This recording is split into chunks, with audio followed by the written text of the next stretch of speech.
मिलिबो मुक्ति घरे रहिछि उपचार। व्रण एक साधारण समस्या। युवक हेउ कि युवती, पिला हुंतु किंबा वयस्क, समस्ते व्रण को नहीं चिंतित। विशेषकर युवपीढ़ी मुहरे व्रण समस्या अधिक थाए। 11 रु 30 वर्ष वयस्कंकर प्राय 95% ये समस्या देखा दे थाए, जहां को नहीं अधिक चिंतार रही थांती युवपीढ़ी। कारण यही व्रण सेमानकर सौंदर्य को कम कर दिए। आउ मुक्ति पाई विभिन्न प्रकार क्रीम और ऑइंटमेंट लगाई थांती, किंतु अनेक उपचार परे मध्य यह दूर होई न थाए। तेबे मुहरे काहेकि हुए व्रण, कारण जानिबा द्वारा ही एहार उपचार संभव।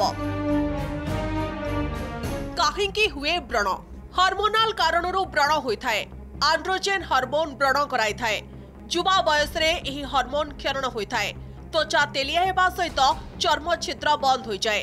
त्वचार अधिक तेल जमा होई व्रण सृष्टि कराए। शरीर में पित्त बढ़िले व्रण हुए।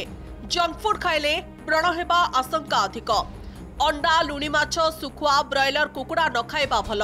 केमिकल युक्त साबुन और क्रीम आउ एक कारण। साधारणतः खरा दिने व्रण समस्या अधिक होइथाए। मुह तेलिया हेबा कारणरू व्रण सृष्टि होइथाए। अनेक लोक एथिरे बारंबार हाथ मारी खंडिया करिथांती, जहा फଳରେ व्रण आहुरी बढ़ी जाए और कला दाग हो जाए। तेबे जानिबा व्रण हेउथिले मुहर केमिति नेबे जत्न, कोन रहिछि घरोई उपचार। व्रणर निराकरण। खार जातीय साबुन मुहरे लगांतु नाही। निंब पत्र, खंड हळदी, चंदन और सोमराज मंजी बाटी लगांतु।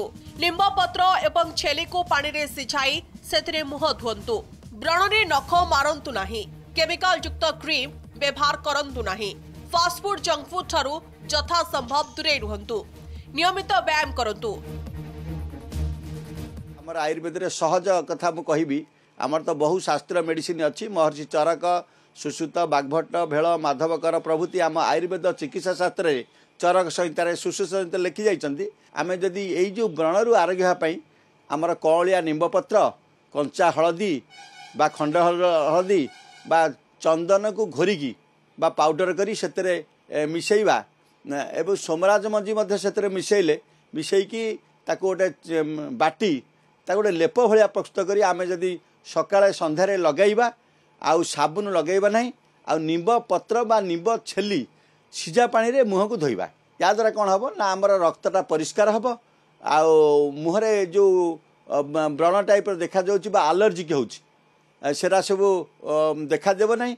आउ केतक पिला देखुछु बा पुओ पिला हंतु बा झियो पिला से माने नख मारि थांती। कोनसी टिके ये हेले से जो व्रण टिके हेले ताकु नख मारिकी ताकु बारंबार मारिया द्वारा सेठी कोणा हो जाए। मुहटा असुंदर देखा जाए।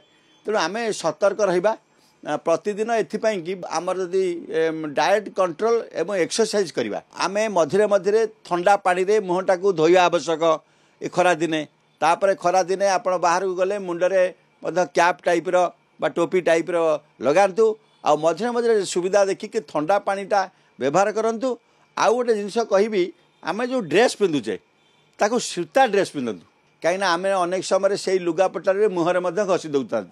तेणु आमे सूता जातीय जिनस व्यवहार करवा जहाद्वारा आमर ये जो व्रण भली जो स्किन एलर्जिक देखा जाउची मुहटा को असुंदर कर देउची। न आमर पेसेंट आउस मु दीर्घ 40 वर्ष रोगी देखुची अनेक लोक यही अधिक सुंदर देखा जाए झील मानकर बाहागर हम या भाभी भाभी से माने अत्यधिक केमिकल लेवा फल जो मान स्टीरॉयड दे दौरान सी कौन होची ना सेटा सब मुहटा नष्ट हो जाउची, असुंदर हो जाउची। व्रण एक साधारण चर्म समस्या होइथिबा बेले जीवनशैली रे परिवर्तन एवं केमिकल युक्त क्रीम रु दूरे रहिले एथुरु मुक्ति मिल पारिबो। आयुर्वेदिक को आपण माने विश्वास करंतु। वर्तमान जो मार्केट रे केमिकल जनित क्रीम बाहरुची, साबन बाहरुची, एगुडी को ठारू दूरे रुहंतु। देले जो आपण मानकर जो व्रण बाहरुची से व्रण रे आपण माने अधिक चिंता रे रहउछंती हुए तो धीरे धीरे से व्रण मध्य भल हो एवं आपण माने पूर्व परि आपण मानक मुहर सौंदर्य फेरी पाइबे। कटक रु कैमरा पर्सन अभयंक सह कालीचरण रणजित कनक न्यूज।